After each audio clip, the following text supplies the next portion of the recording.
Pemirsa, sekarang saya sudah tersambung dengan Bupati Tanah Laut, Pak Sukamta. Kalau tadi Pak Jazilul sempat mengatakan ada indikasi ancaman supaya Caimin tidak boleh membuka acara itu. Langsung saya klarifikasi dengan Pak Sukamta. Selamat malam, Pak Bupati. Assalamualaikum warahmatullahi wabarakatuh. Selamat malam, Mbak Caca. Langsung saja nih saya mau tanyakan, benar tidak Pak ada ancaman intimidasi supaya Caimin nggak bisa buka acara MTQ internasional di wilayah Bapak? Silahkan. Nggak ada, Mbak, nggak ada. Nggak ada yang begitu-begitu. Tempat saya aman, jadi nggak ada yang ngancam-ngancam seperti itu. Lantas kenapa Pak Caimin tidak buka acara MTQ? Ini kan sebuah acara MTQ.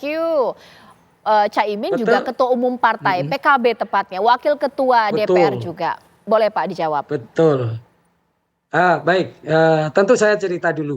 Kenapa beliau tidak membuka di acara tersebut. Jadi begini Mbak Caca, bahwa kami punya agenda tetap setiap tahun, yakni adalah Gema Al-Quran. Karena saya juga seorang pecinta Al-Quran.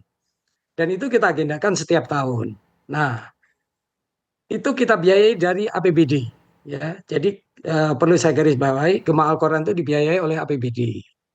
Nah, kemudian kenapa tiba-tiba ada nasional dan internasional?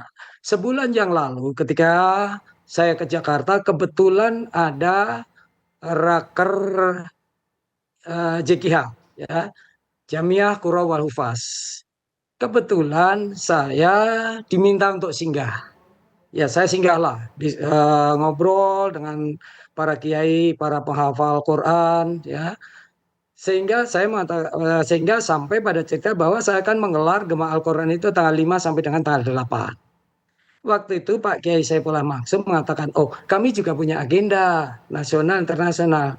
Bisa enggak berkolaborasi untuk dilaksanakan di Tanah Laut?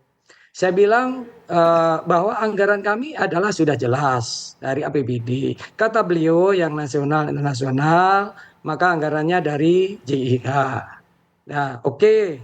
Kalau begitu nanti kita bicarakan. Kemudian setelah pembicaraan dan segala macam, tentu ada yang memang tidak bisa di-cover dananya oleh JKH. Nah, sehingga oke lah untuk akomodasi setempat, untuk konsumsi selama ada seluruh kafilah di Tanah Laut, oke lah kita akan mengcover dan yang lain-lainnya. Nah, kemudian kita ada diskusi, nanti yang membuka siapa? Kata Pak Kiai, rencananya Pak Wapres. Kalau Pak Wapres nggak bisa, Pak Menteri Agama. Oke, saya setuju. Kalau begitu, ya. Tetapi sampai mendekati hari hanya tidak ada kabar lagi. Tidak ada kabar berita bahwa Pak Menteri, kesediaan Pak Menteri atau yang mewakili beliau pun saya tidak apa-apa untuk membuka. Bahkan sampai hari pelaksanaan itu saya juga masih tahu. Kesempatan kalau tidak ada Pak Menteri, saya sendiri yang membuka. Kan seperti itu. Ternyata acara mau dibuka jam 2 karena saya waktu itu malam Selasa saya itu nginep di desa. Saya baru datang ke Kota Pelihari itu sekitar jam 12. Saya datang ke sana, saya baru dikasih tahu, itu pun yang ngasih tahu wartawan. Bukan panitia, karena panitia juga tidak tahu siapa yang bahwa tahunya panitia karena Pak Menteri nggak ada konfirmasi, tentu saya yang membuka. Pak, maaf karena waktu saya itu singkat sekali. Lantas kalau yang buka adalah Caimin, akankah itu jadi masalah? Apa sih kekhawatiran Bapak? Oh, pasti, karena apa? Di situ saya dikasih jadwal itu ketua PKB. Saya garis bawah di rondanya ketua PKB. Ini dana APBD. Tentu tidak boleh dong ketua partai yang membuka. Oke. Pasti jadi masalah bagi saya. Baik. Saya sudah menangkap. Ditahan dulu Pak Sukamta. Boleh dong ditanggapi di sini Pak Fahri Ali bahwa memang begitu salah ketika anggaran daerah ketua partai tidak boleh membuka. Tapi dia punya embel-embel lain ini. Rangkap jabatan wakil ketua DPR. Seperti apa Pak? Atau jangan-jangan ujung-ujungnya soal pilpres? Pertama, saya mau mengatakan saya baru bertemu dengan Jazilul Fawaid. Ini namanya bagus sekali itu. Iya. Pasti sangat santri itu. Jazilul Fawaid gitu. Oke, yang kedua, di atas kertas pasti ada kaitannya dengan kalkulasi politik. Oke. Gitu. Jadi selempang bahasa Betawi ya, mengatakan bahwa andai kata Muhaimin Iskandar belum ya mendeklarasikan diri sebagai calon ya wakil presiden, mestinya semua berlangsung aman-aman saja. Nggak ada gitu. masalah. Iya. Nah, kalkulasi di sini sifatnya kemudian menjadi kalkulatif bahwa Muhaimin itu tentu saja dia akan mendapatkan plus kalau dia bisa datang ke sana. Sekarang ini sebagai wakil ketua DPR, ya. Apa juga sekaligus Gitu. sebagai bakal calon wakil presiden? Iya, Nah. sebagai wakil ketua DPR. Iya. Tetapi secara politik dia akan diuntungkan. Oke. Nah, sang bupati ini tadi yang saya bayangkan pasti banyak ikannya ya di di kawasan dia itu juga kalkulatif gitu. Oh, Kalkulatif di dalam pengertian kalau saya biarkan ya maka kemudian akan ada efek ya yang tidak konstruktif Oke, bagi saya tangkap. politik dia Ya, gitu. baik. Nah, jadi kira-kira beginilah situasinya. Iya. Sifat sama-sama bersifat kalkulatif itu tadi. Iya, gitu. iya, paham.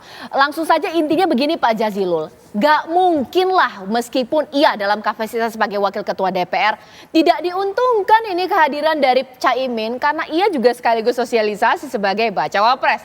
Bagaimana Pak Jazilul? Ya, itu hak bupati untuk kata apa saja terkait dan membuat alasan apa saja. Tapi itu lebih baik dijelaskan langsung kepada Pak Muhaimin. Pak Muhaimin itu ada di lokasi Pak Bupati. Oh. Kurang ngerti adab ketimuran. Saya coba tanya ke Pak Bupati, Pak Muhaimin itu wakil ketua DPR bidang apa? Pak Muhaimin itu wakil ketua DPR bidang Korkesra, Koordinator Kesejahteraan Rakyat, yang di situ mitranya Menteri Agama, Pak. Anggaran yang terkait dengan Korkesra, Pak Muhaimin itu ikut tanda tangan. Kok Bapak kemudian hanya selembar surat Ketua Umum PKB terus Bapak tolak? Bapak jangan bermain politik. Bapak ini pejabat negara. Pak Muhaimin pejabat negara. Jadi maksud saya, dudukkan pada tempatnya. Seandainya toh Bapak memang tidak berkenan, Bapak bisa ngomong baik-baik. Tapi informasi yang saya dengar, Pak Muhaimin Bapak tidak sambut. Mau ke rumah Bapak, Bapak tolak. Menurut saya, tata kelola pemerintahan, tata kerama bernegara, Iya, betul. itu jangan karena kepentingan politik, Bapak. Ya, baik. Baik, terima kasih Pak Jazilul. Calon anggota DPR. Baik, Pak Jazilul ditahan sekarang. Ya, Pak Jazilul, waktu saya tinggal sedikit lagi nih, tinggal 2 menit. Mungkin waktunya Pak Bupati juga untuk mengklarifikasi. Bagaimana nih Pak, silakan ditanggapi. Nah, begini Mbak Caca, kalau beliau datang sebagai wakil ketua DPR, pastilah ada protokol yang menghubungi kami. Ada surat dari sekretariat DPR. Itu tata cara yang selalu berlaku seperti itu yang saya lakukan. Kalau ada surat seperti itu, saya pasti akan nyambut dengan baik. Ini PKB sendiri pun tidak pernah bicara dengan saya. Ya, surat dari sekretariat Dewan juga nggak ada. Kan gitu. Bahkan datang ke plenary pun tidak ada yang memberitahu sama saya. Wah, baik. Ya kan? Itu alasan saja. Baik, ya terima kasih Pak Bupati, terima kasih Pak Jazilul. Kita bicara mengenai adab ketimuran, kayaknya harus saling juga ya Pak ya. Tapi inilah problematika di Republik kita tidak tahu ini sebenarnya apa permasalahannya. Harapannya sih selesai, kita harapan tidak terjadi hal yang seperti ini lagi. Pak Fahri Ali, terima kasih sudah menemani saya dengan 2 tema dialog.